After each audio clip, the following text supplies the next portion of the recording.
All right, good evening, everyone. So tonight we are so happy to welcome Dr. Dominick Tartaglia, the State Folklorist of Florida and Director of the Florida Folklife Program, a position that he has held since 2021.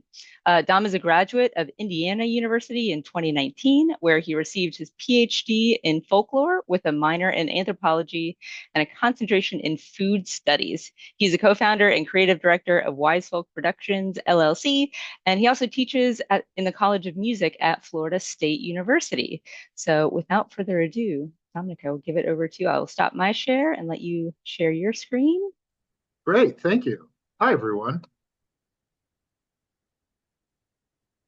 And as you're getting your screen shared, I'll just remind folks if you have questions as we go, you can put them in the chat and we'll have a question and answer period at the end of the talk. And please, we typically turn videos off just to help with bandwidth as we go through the discussion. All right, I can get started. Absolutely. Cool. This is a poster for one of the times I gave this talk. Wow, look at me without a beard. It's been a second. um, but yeah, that's me on the picture. That guy. That one is me. Hi, I'm Dr. Dom Tartaglia, and I'm the State Folklorist of Florida. I run the Florida Folklife Program in the Division of Arts and Culture in the Department of State for the state of Florida. And that means I am the official traditions recorder for the state of Florida. I travel the state documenting, identifying, and sustaining the traditional arts and culture of Florida. And that's why I'm in a hotel room right now. I'm in Okeechobee, Florida, on a last minute trip to the Seminole Reservation. And I turn around tomorrow. But fortunately, I still found the bandwidth, metaphorically and literally with the hotel Wi-Fi, to get on this talk. Now, when we talk about folk life, it's fairies and gators, like the poster said, right? Um, kind of, but folk life encompasses the living traditions, folk arts, and cultural knowledge shared within communities by both word of mouth and by example. These expressions are rooted in and reflective of a community's shared standards of beauty, values, and experience. And through a wide range of projects, the Florida Folklife Program supports the preservation of traditional arts and promotes engagement with Florida's dynamic folk culture. And a major part of that is the Florida Folk Festival. That's what we are looking at right here. Here's shots of me in action at the Florida Folk Festival. Every year in May, just like we're 75 and 10 touch in White Springs, Florida. If anyone knows that part of North Florida, every May, a Memorial Day weekend, we have the Florida Folk Festival. It is the nation's longest continuously running folk music festival. It's held at Stephen Foster Folk Culture Center State Park on the banks of the Swanee River, right there in Hamilton County. The event is put on in a partnership between the Florida Department of Environmental Protection, um, which I'm just going to call Parks for the rest of this presentation, which is what they call themselves, and the Division of Arts and Culture, who does the folklore research. That's me. About 10K people descend on a town you've never heard of to celebrate the traditional folk arts and culture of Florida. How do we do that? Let me break it down in the promised 10 easy steps from the title. So here's step one on how to throw a folk festival in Florida. The step one is to be Florida. That's harder to do if you are not Florida. But I'm in a pretty good position because I'm in Florida. And that is because Florida has the Florida Folklife Program, part of the Department of State in the state government. The Florida Folklife Program was established in 1979 by the state legislature, and it's supported in part by the National Endowment for the Arts. Even that is selling it short, because even before the state legislature formally established a state folklife program in statutes, there was a long history of public folklore in the state of Florida. And to answer that, to learn more about that, we have to go all the way back to the New Deal. So the New Deal and the Roosevelt administration had a lot of three-letter agencies: the FDA, TVA, CCC, FSA, EPA. FLSA is four letters, but I'll count it. But the agency that our story is about is the WPA, the Works Progress Administration, which created jobs for unemployed Depression-era Americans. And one of its most famous programs was Federal Project One. where the WPA employed artists and culture workers on projects such as the Historical Records Survey, the Federal Theater Project, the Federal Music Project, the Federal Art Project, and the one we want to talk about, the Federal Writers Project. State guides, city guides, local histories, oral histories, children's books, ethnographies, which is a word I'm going to say a lot, which means qualitative cultural research. All of that was funded by the WPA. Here is John Lomax at the Library of Congress traveling the South with a reel-to-reel machine that takes up like the entirety of the back of his car. And he is recording people who are singing the blues in this one, but folk music across the South. Lomax was tasked to recommend out-of-work academics to do these ethnographies in various states. In Florida, he picked two superstars, which will go on to be the founders of folklife research in the state of Florida. One of which, who you might know pretty well, but the one you might not know, is Stetson Kennedy, a descendant of the people who invented the tall hat. Stetson was from like an aristocratic Jacksonville family. He had connections all across the state. He used his network and his dogged commitment to cultural relativism and getting people right in their own words to many great works across his career. His knowledge of folk song and old time music in particular was key to all of this. He is the only folklorist I know who has an episode of Drunk History about himself, which details the most famous story of his career, where he used knowledge of his of recording equipment and his strong anti-racist beliefs to infiltrate the KKK in Jacksonville, record everything, and turn state's evidence against them. And then, also to make a little money on that, he sold the rights to that story to the people who made the Superman radio plays, which became one of the most famous Superman stories of all time. Superman smashes the Klan. The story ended up with Superman having like a punch up with the Grand Dragon, but also they were like putting a lampshade on like all of like the nerdy positions, like in the KKK, like Red Wizard and Grand Dragon and all that stuff. And it was a big, it was a big component to the KKK losing favorability from like their all-time historic high because Superman was making fun of it and all the kids were playing like Superman punching racists on the playground. A landmark radio play episode. But he was no doubt influenced by his traveling partner, who you may actually know of, who he traveled across Florida with. And she was a Columbia grad student from Eatonville, Florida, named Zora Neale Hurston. Zora was a grad student for Franz Boas, the father of American anthropology. He wanted a grad student who was from a strong African American community and could do research with her community. And he wanted to challenge some of these preconceived notions that the normative American society had of African Americans, especially in the Jim Crow South. And she was from Eatonville, Florida, a majority Black town outside of Orlando. Eatonville, notably, was the first place, I believe, in America to be like a self-governing all-Black municipality. White people kind of very much abandoned the policing and governing Eatonville at some point. So the African-American community did it all themselves. Police force, government, all the businesses, etc. And Zora was raised in this community, and the perfect anthropologist that Franz Boas wanted to see a anthropological research survey of African American life with. So she came to New York City, like I said, Columbia, but she came during the Harlem Renaissance. She was friends with Langston Hughes and other luminaries of the Harlem Renaissance, and she got swept up in this whole like wave of Black excellence at the time, and parlayed that into her PhD.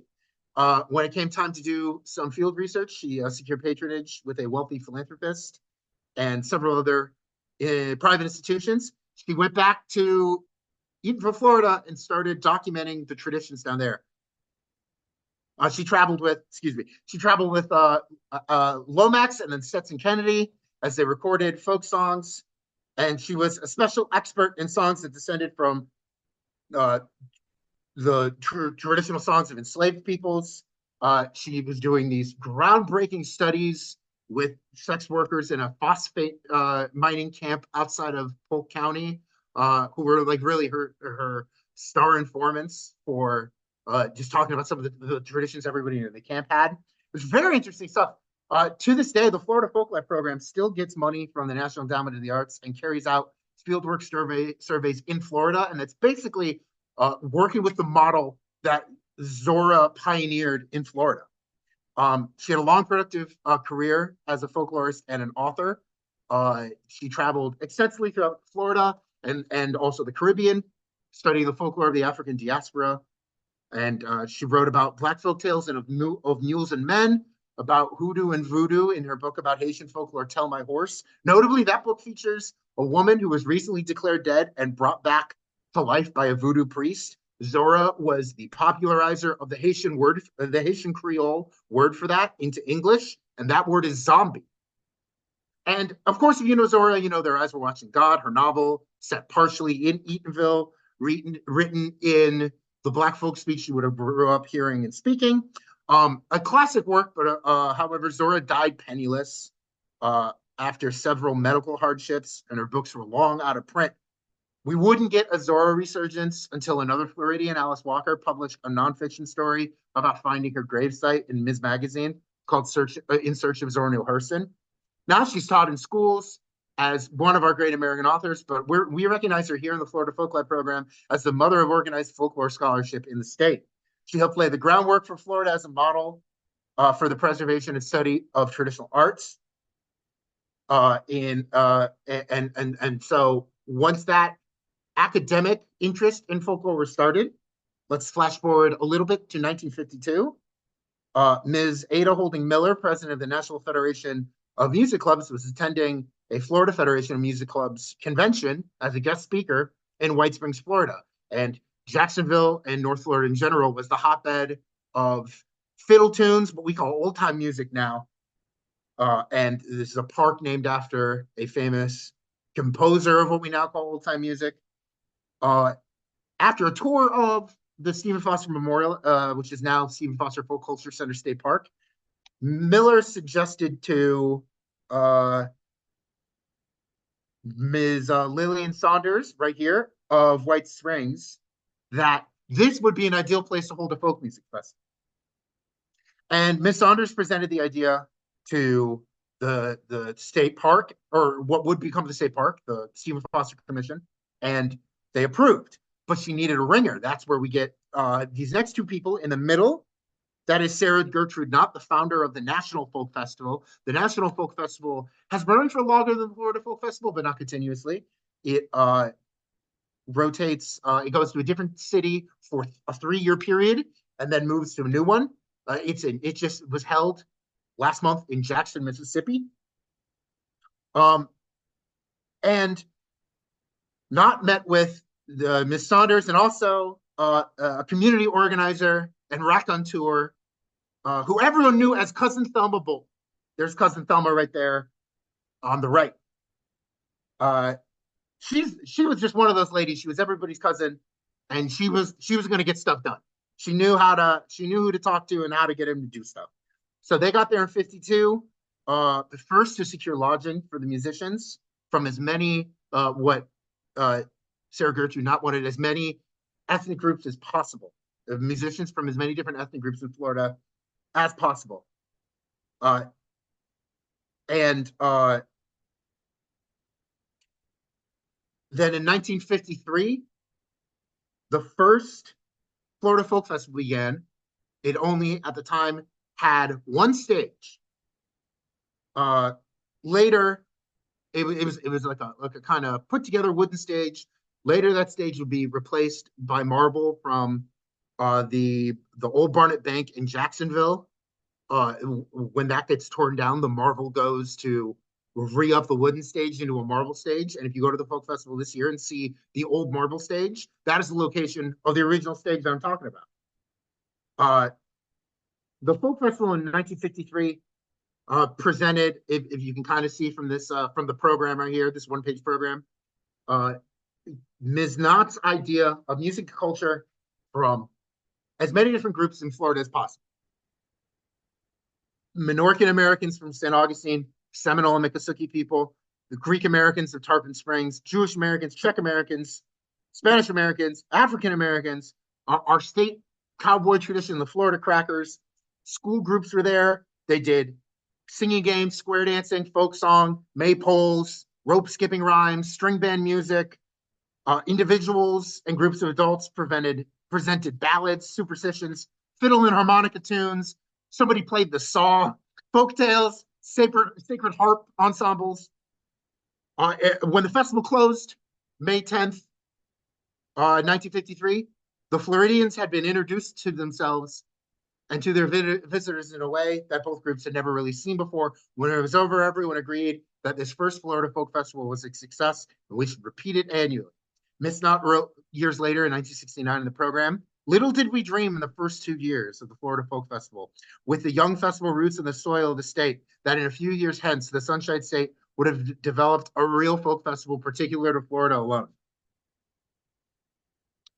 So the Florida Folk Festival has run for more than 70 years. After the Florida Department of State established the Bureau of Folklife Programs in White Springs in 1976, they were running the festival in-house until 1995. The first state folklorist was hired 3 years later, and this is Dr. Peggy Bolger. She was getting her PhD at Penn, and she was writing her dissertation on Stetson Kennedy. So that kind of qualified her to step into the role of state folklorist in Florida and continue his and Zora's research projects across Florida. She served as state folklorist until 1989.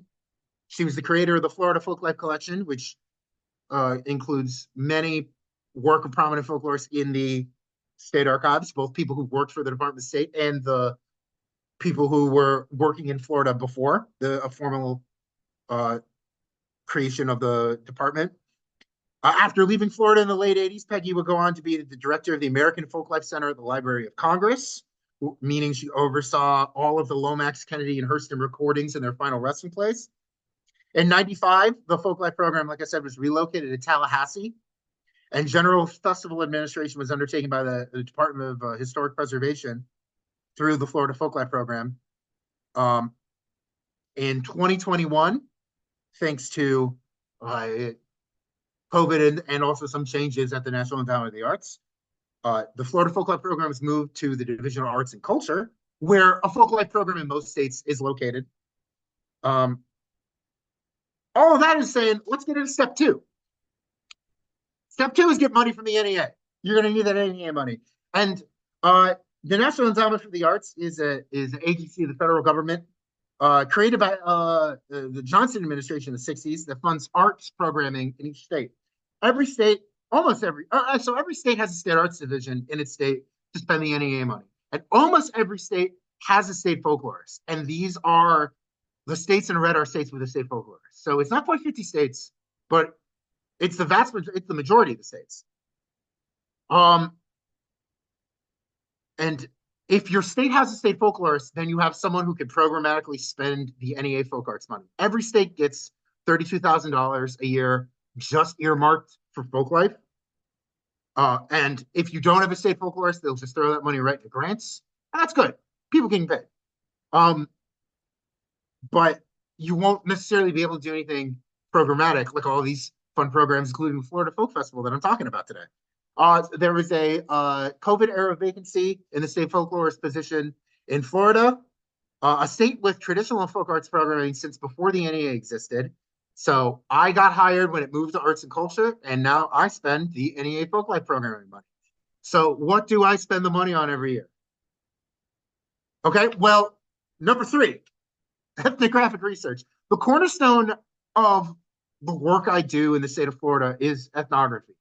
Like Zora and Lomax and Stetson before me, I travel the state with a car loaded up with recording equipment and drive anywhere traditional arts is being practiced. And I conduct qualitative research with the artists. It's what I was doing today, actually. 100% of my interviews end up in the state archives in Tallahassee. And the best and brightest of the traditional artists I interview will go on to be featured in other programming. I'm getting ahead of myself. Hold on. So every year in our NEA application, when we ask the state to give us the money, we propose a theme for the interviews we're going to do for the next year. Here's a list of the past 25 interviews that we've done. Sometimes there's like a genre or a thematic hook being examined, like from 2024 to 2020, where we study traditions had to do with the four elements, with a conspicuous gap in there.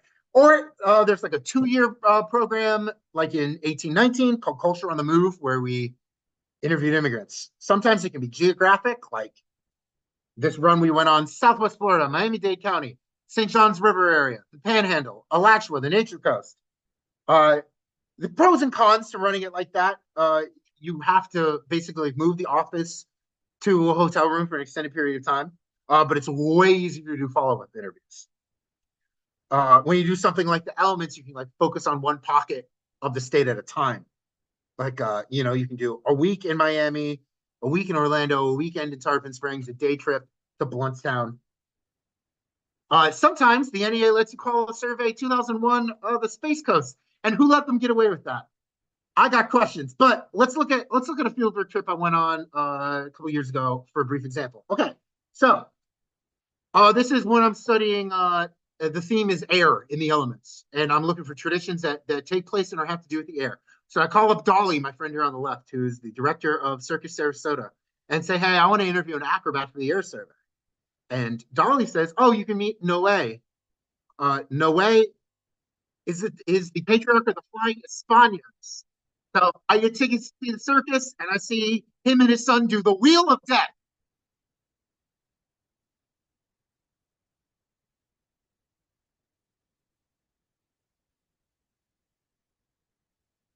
I just really wanted to shout the Wheel of Death. So the next day, Noé shows me around the circus. That's the big tent in the background. This is his son practicing the Chinese yo-yo or the Diavolo tops. And then Noé and I sit down in his trailer. We talk about his life and his life in the circus for about an hour. Or you can go to Miami, see some woodturners like Ralph and David here, watch them make tops, which I watch them put the wood on the lathe to make all those tops. Or you could hit up an amazing luthier and player in his own right, Leandro Rojas, who makes these handmade Cuban traces, which is the variant of the guitar that they use a lot in Cuban music. A detail in the last couple ones you may be noticing with the backdrops, these are taken at the Florida Folk Festival. And every year I have about 7 or 8 performances at the Florida Folk Festival that are reserved for artists that I interviewed in the previous year's research. The survey theme, so like air or the Space Coast or Culture on the Move, becomes the theme of the Folklife stage at the next year's festival. So, which is the stage I curate and run at the Florida Folk Festival. We have about 14 invited acts on that stage, who all perform Friday, Saturday, and Sunday, a half hour apiece. We've got the first group of people we bring out of the stage are alums of the survey from the previous year. Next, you have other state agencies, and that'll leave you state archives, state parks, a veterans history program, something like that. Our friends also in state government who are doing similar culture work. And that leaves one more group of invited artists. And these are actually the people who get invited first. And they are the apprenticeship teams. Step 4, fun folklife apprenticeships. So as you can see, every year we're documenting the folklife happening across the state in the survey and putting it on at the festival. And that's good, but we need a way to give a little like monetary incentive to make sure these traditions are being taught and passed on. And a great way to do that is the apprenticeship program. Many states have a folklife apprenticeship program where you pay a master artist to take on a student for a year. We fund anywhere from like 2 or 4 a year. This is one class here. We've got the League family up in the top left. who are doing Greek folk song. We've got on the keyboard there, Shauna O'Hara and her teacher in Irish traditional music, Paul Groff. They're from Miami. We've got Concepcion and her daughter Lorelei, who are doing traditional Mayan weaving. And then we've got the Louis family on the bottom right, who are doing Haitian folk medicine, herbal remedies, stuff like that. The apprenticeships for this year, who have just started their apprenticeship term, it runs from October to May. It culminates the final project being performed at the Folk Festival. The class of 2026 this year, I'll have you meet our master artists who are teaching their new students. First up is Ana Casasola, who is a choreographer of Peruvian dances, but specifically the Pacific coast of Peru. Here's her, and actually her apprentice is one of the women in this photo. She's a member of Sumaj Tusoy dance company. That means beautiful dance, but they do indigenous Peruvian dances. And then another Peruvian group. We actually got two Peruvians this year from the vibrant and huge Peruvian community in South Florida, like the Miami, concentrated North Miami Beach area. This is Cecilia Bajorquez. Cecilia is pictured there with the charango, the guitar-like instrument, not the trumpet. And she was a member of a very famous world music ensemble in the 80s and 90s, Inca. She has a PhD in vocal performance, sang opera all across the Western Hemisphere, North America, South America, also in Europe, in Italy. But her real love has always been the indigenous Peruvian music that she heard growing up in Peru. And she is taking on a new student. This is her previous student of hers on the trumpet, Freddie Fuerte, who the two of them were performing these indigenous Peruvian songs. She has a new student who is a vocalist, so she is teaching how to sing these songs. Next thing I do, select State Heritage Award winners.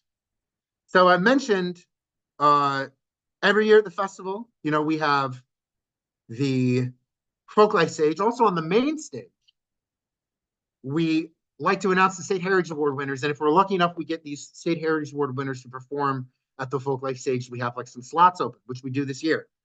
These are modeled after the NEA's National Heritage Fellowships, which is like the top prize in the nation for traditional arts. This is the top award in the state for lifetime achievement in traditional arts.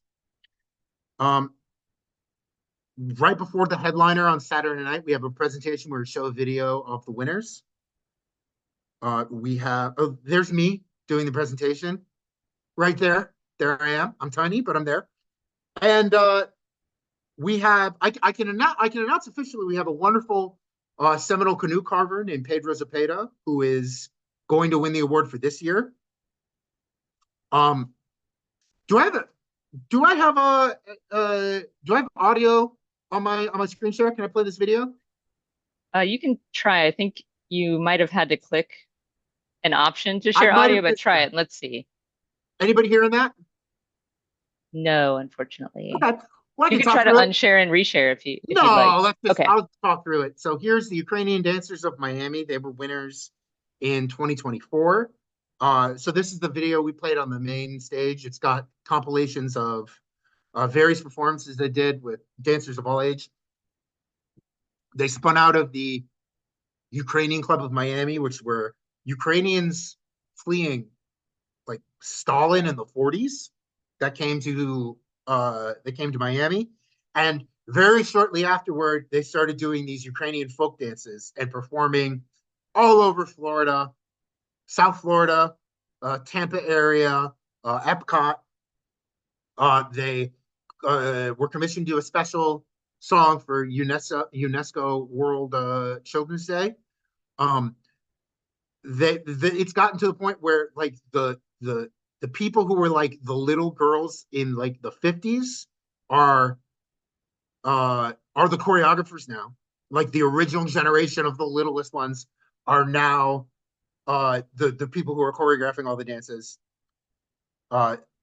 so we get like these cool archival photos that we have access to, whether through the organization or through the state archives, videos we may have. Some of these, I'll let my boy do the splits here. Some of these are footage that we shot if we have them out for like state programs. Here's Donna giving a talk at FSU for a program we did.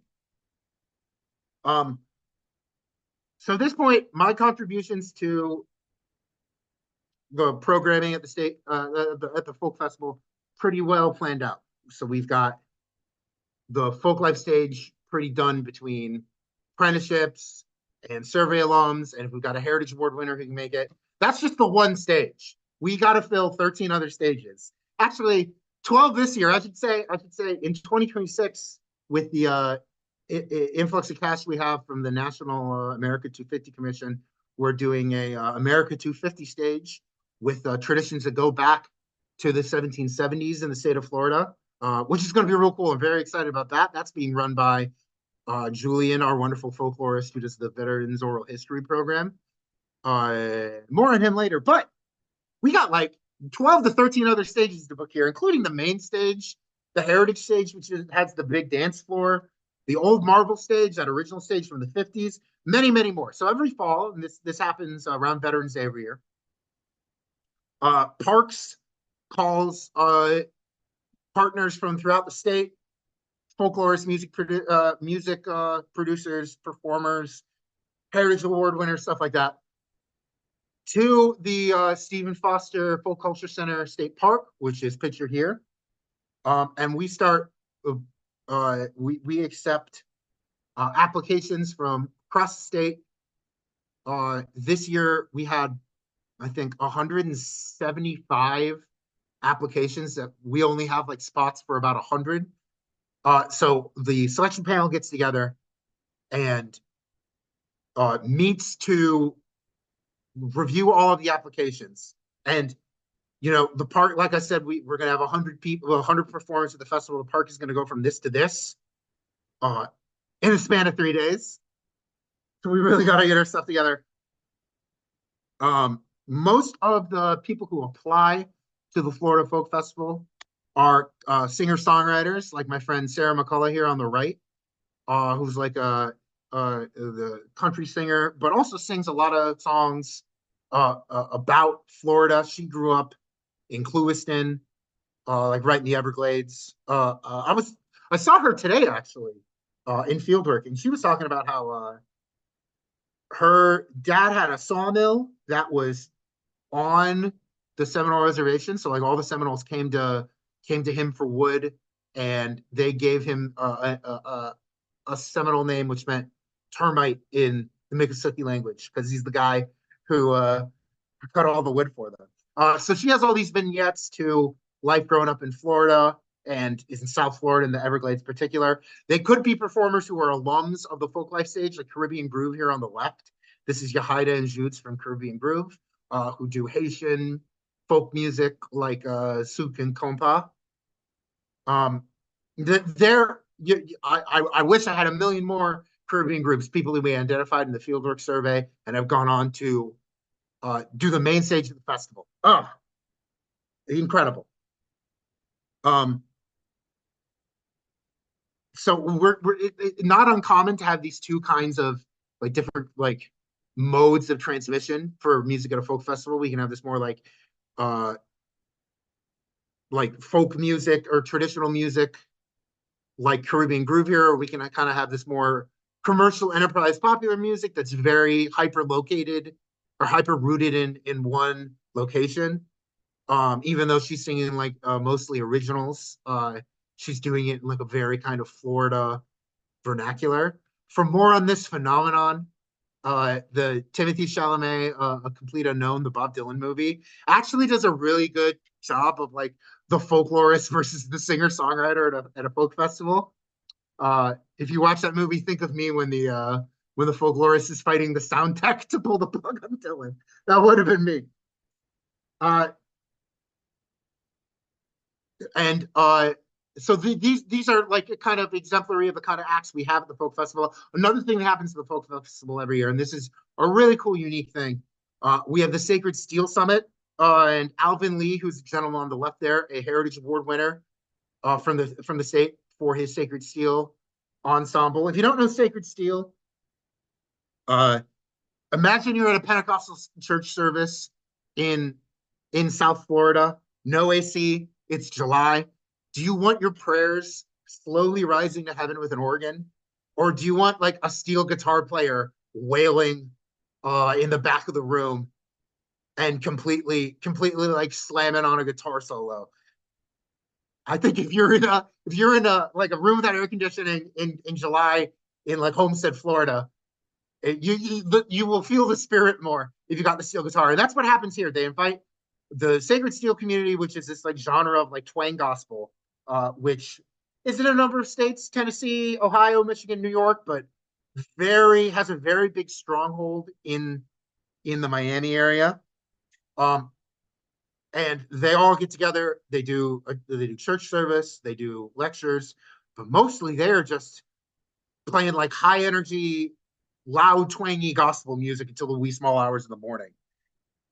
I love it. That is the place to be after dark at the folk festival. And uh, like I said, they were identified first in a fieldwork survey, then became Heritage Award winners. They were artists in residence for the state. All these different things to the point where they're now running their own stage at the folk festival, which is great. Which is exactly the kind of thing I want to see out of artists I work with.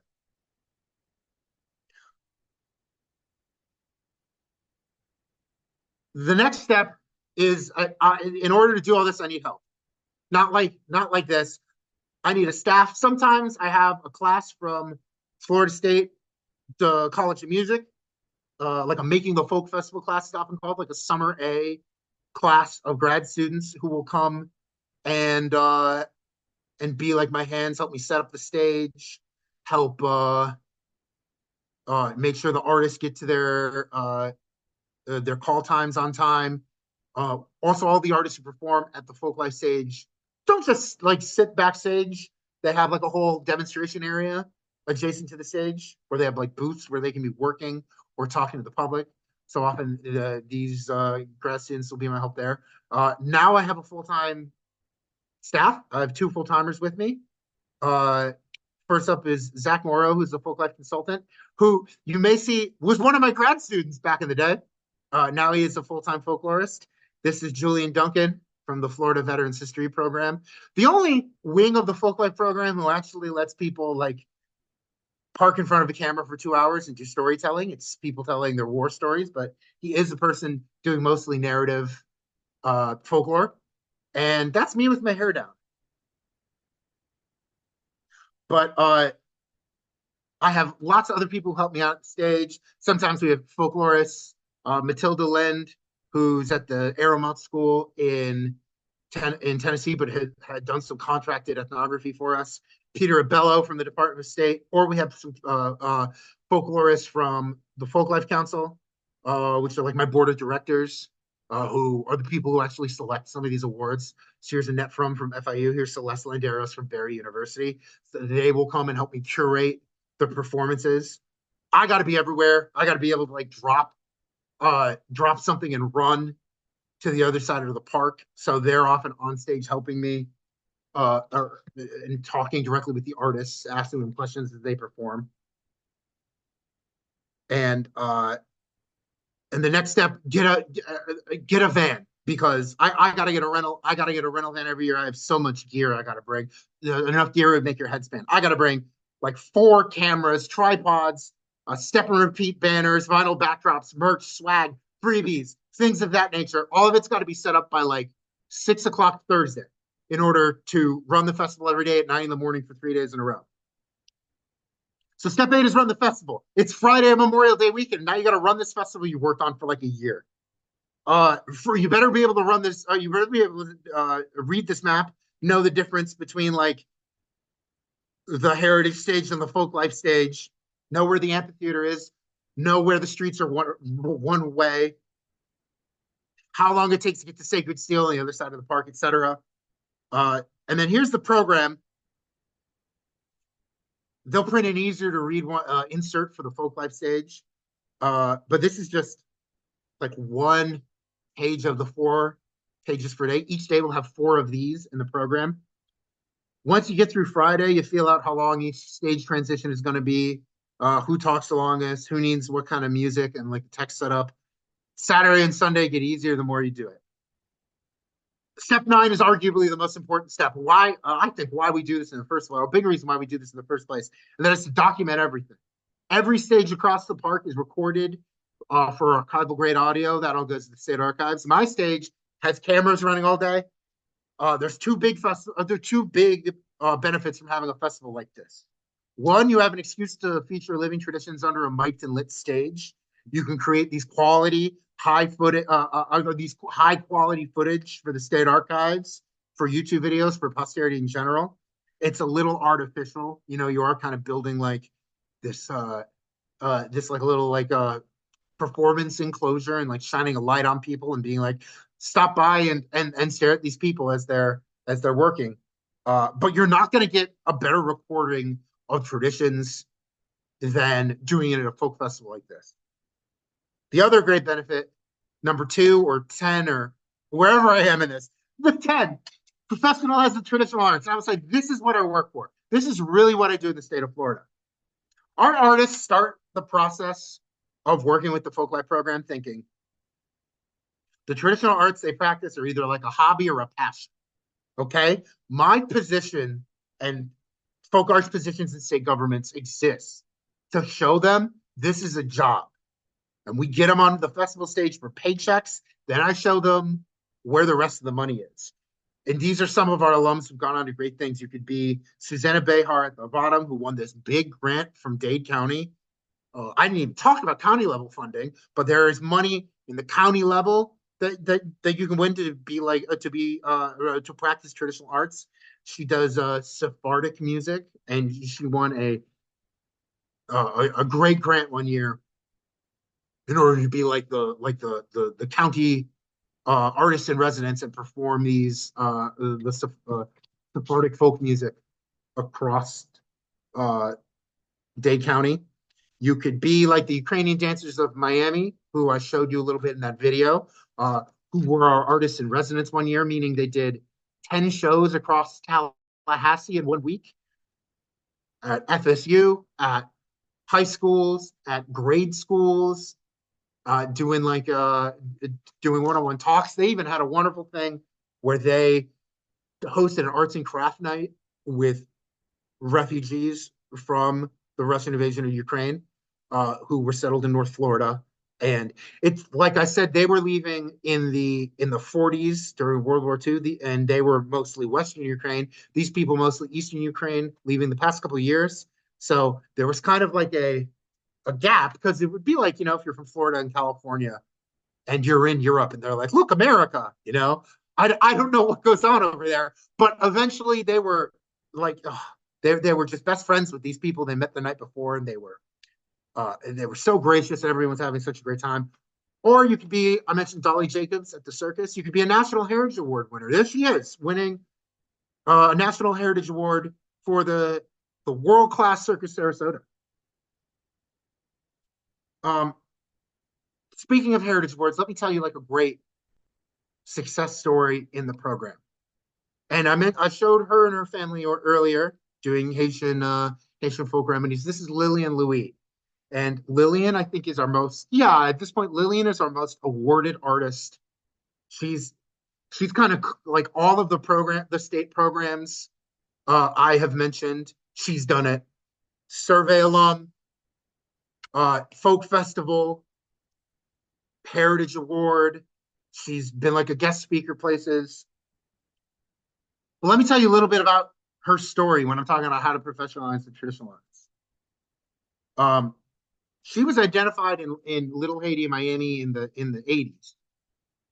In like a year since it had been like a year since she fled like the political violence in Haiti in the 80s, and she moved to Miami. And the state folklorist had heard that there was a woman in Miami in the Haitian community who was getting famous for performing like Haitian folk tales, but she was also like an encyclopedia of like rural Haitian life. And not to mention, she's like an engaging orator and an amazing cook. For 30 years, it's been over 30 years, maybe 40, but she is now, I think it's coming up on 40 years this year that she's been working with the Folklife Program. She's at the festival full time. She's doing performances in the children's area in that big tower. There's like a beautiful place to speak in there with beautiful acoustics where she's telling Haitian folk tales. Uh, she's and telling like Haitian children's stories. Some of her children's stories she's published in a book. She's published books of Haitian folk tales that I know, like if you're in a certain generation in Florida, you like the librarian read this to you in grade school. Um, she beat cancer, listen like both listening to her doctor and like a strict regimen of Haitian herbal remedies that had her doctor very impressed by how quick her turnaround was with the regimen of like all of the native plants that she was growing from Haiti that she was growing in her backyard and chemo together. She made a frankly miraculous recovery. Um, and if you see her at the festival in 2026 or in any year, but specifically in 2026, she's just going to be like frying up a metric ton of okra. But most importantly, let's look at her life in its full context. She left her home in Haiti for stability in a new country in Miami. And she didn't just find that like stability, she found life being like the matriarch and the steward of the Haitian community in Florida. She's been paying the bills for 40 years, being a professional tradition bearer, storyteller, apprenticeship master. And it all started in the 80s when the Florida Folklife Program identified her and said, you know, you can have a full-time job doing this. That's what I mean by the professionalization of the traditional arts. That's what my job is all about. And that's what the festival is all about. And that's my talk. Thank you so much, everyone.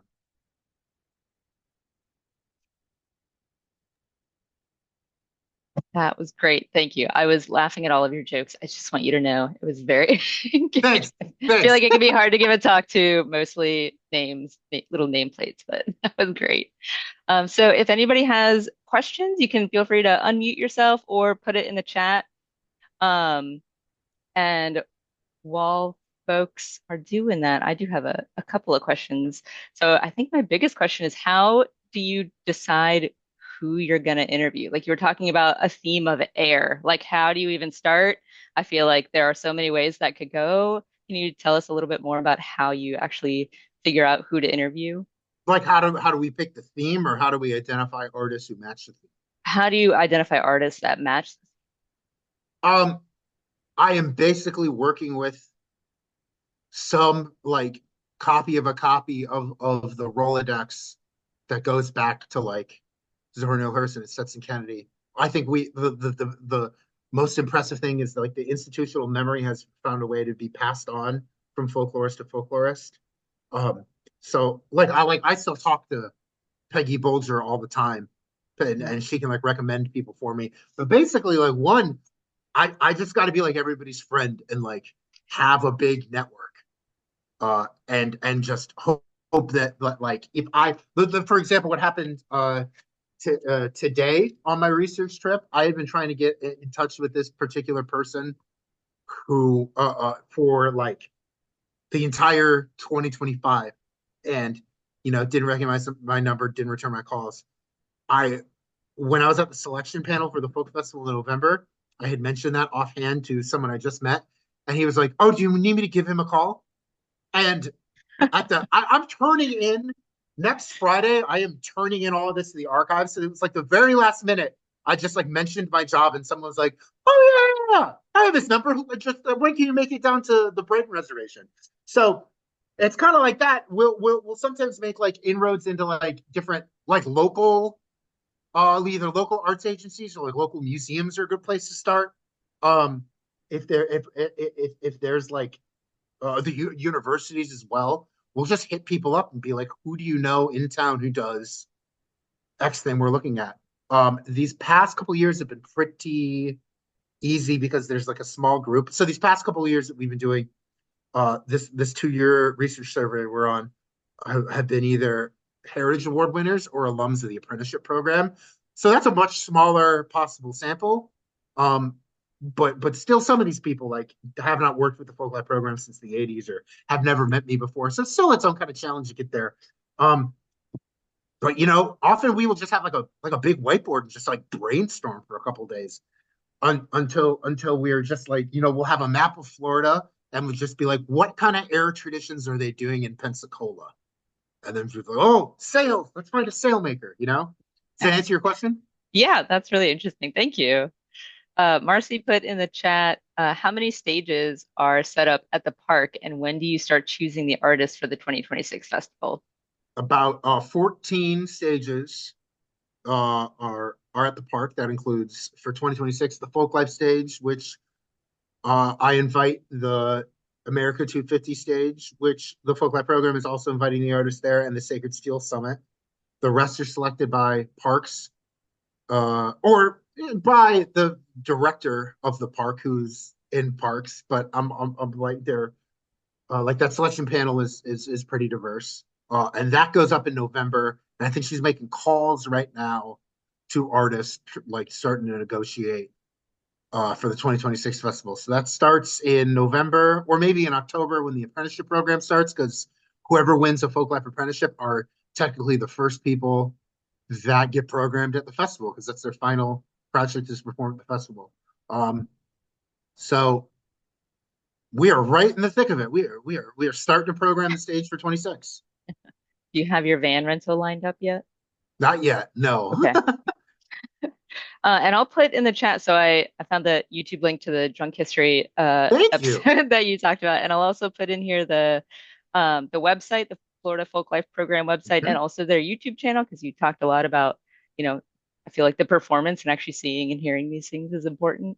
And we are going Um, to be releasing the videos from the 2025 Folk Festival. They're going to drop every Friday from February, the first Friday in February up to the Friday before the Folk Fest. So that's all February and May. If you subscribe to Florida Folklife, we will get you'll get a new YouTube video every Friday, and the intermittent videos we drop in the meantime. Excellent. Are there any other questions? Anyone want to unmute? Jamie, I see your Yeah, camera. Okay, there we go. yeah, I'll ask a quick question for you. Thanks, Dom. Mhm. Yeah, I like the long list of themes you provided. I was just curious if there's any that stand out to you as being the most memorable or productive, or the ones that you find kind of most interesting, or some of your favorites. I know you probably like them all, but just curious. Well, okay, there's a fun story about there was like a kind of a run in the middle where they were doing like all the different like regions of Florida, right? And then there was a 3-year period where they did the St. John's River. And like, how does the St. John's River, Jacksonville's big, but how does the St. John's River have like more years than Miami, right? What happened? This was before my time, but what happened was it was Florida 400. It was like the 400th anniversary of the conquistadors landing in Florida, and Rick Scott went to the folklorist at the time and said, like, can you do a folklore survey celebrating the 400th anniversary of the conquistadors? And his first thought was, I cannot. Like both. I don't think there are any 400-year-old Spanish guys running around, and I kind of don't want to. But he knew he like couldn't tell the governor no. So he was like, "Yeah, we are going to focus 3 years on the St. John's River where the conquistadors landed, and we're going to like put give that more preference in our survey of like the different regions of in our like multi-year survey about the different regions of Florida. We're going to pay special attention to the conquistadors or to the St. John's River in honor of the Spanish landing there 400 years ago." And the governor was like, "Great, that's exactly what I asked." And he was thinking, "Is it?"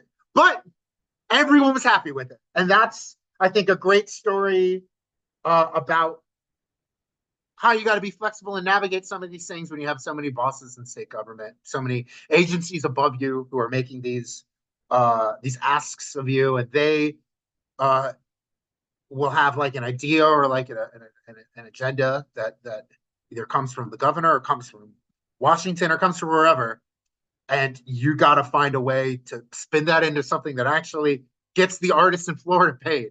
So I think that's one that stands out to me because he like the everyone was he found a creative way to make everyone happy. Does that answer your question?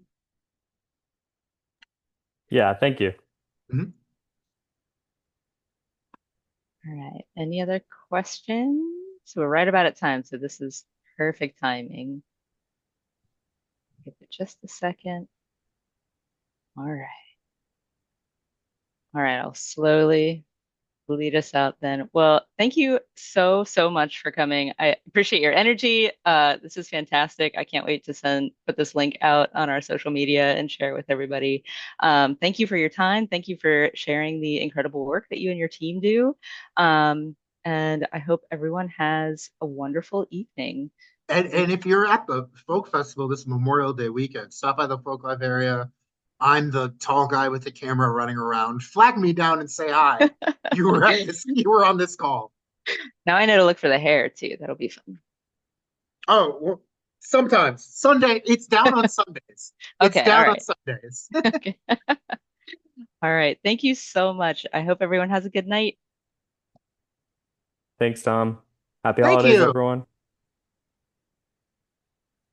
Bye.